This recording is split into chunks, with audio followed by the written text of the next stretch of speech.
اللہ تعالیٰ کا جو ہی امر آ جائے سور پھونکنے کا تو ایک پلک جھپکنے کی تاخیر کی یہ بغیر سور پھونک دو،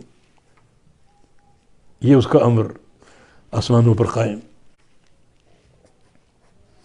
زمین پر بھی قائم ہونا چاہیے، مگر زمین پر یہ بدبخت انسان ہیں، کچھ تو کافر ہیں، اور کچھ کلمہ پڑھنے کے باوجود اللہ تعالیٰ کے امر کو، امر شرعی کو صحیح معنی میں نافذ کرنے اور قبول کرنے سے قاصر۔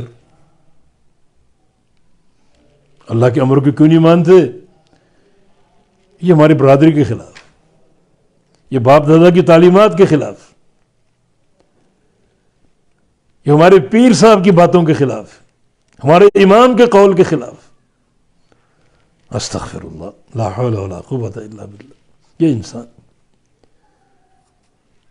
سوچو غور کرو، اس آیت کا پیغام کیا؟ لہو ملک السماوات والارض، صرف اسی کے لیے بادشاہت آسمانوں اور زمین کی، اسی کے لیے۔ تو اس بادشاہت کو قائم کر کے رکھو، اس کو تسلیم اور قبول کرو۔ امور قدریہ میں اس کے فیصلے پوری طرح نافذ اور قائم ہیں۔ امور شرعیہ میں انسانوں کو اختیار دیا گیا، مانو یا نہ مانو، مان لو گے جنت ہے، اللہ کی رضا، نہ مانو گے جہنم اور اللہ کی ناراضگی، اور کوئی پرواہ نہیں۔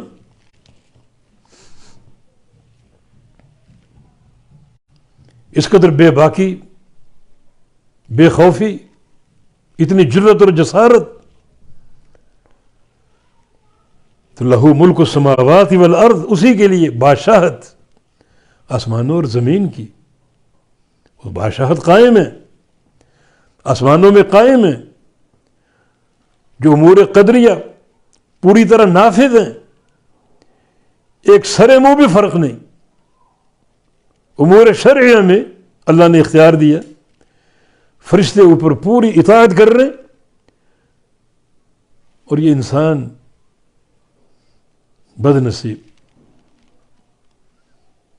الا ماشاء اللہ اطاعت کرنے سے قاصر۔ مختلف رکاوٹیں، باپ دادا رکاوٹ ہے، قوم برادری رکاوٹ ہے، قبیلہ رکاوٹ ہے، خواہشات نفس رکاوٹ ہیں، پیر و مرشد کی باتیں رکاوٹ ہیں، اپنے امام کے قول اور فتوے رکاوٹ ہیں۔ کس کے مقابلے میں؟ اللہ احکم الحاکمین کے فرمان کے مقابلے، جو کہ بادشاہ ہے مطلقاً پورے جہان کا۔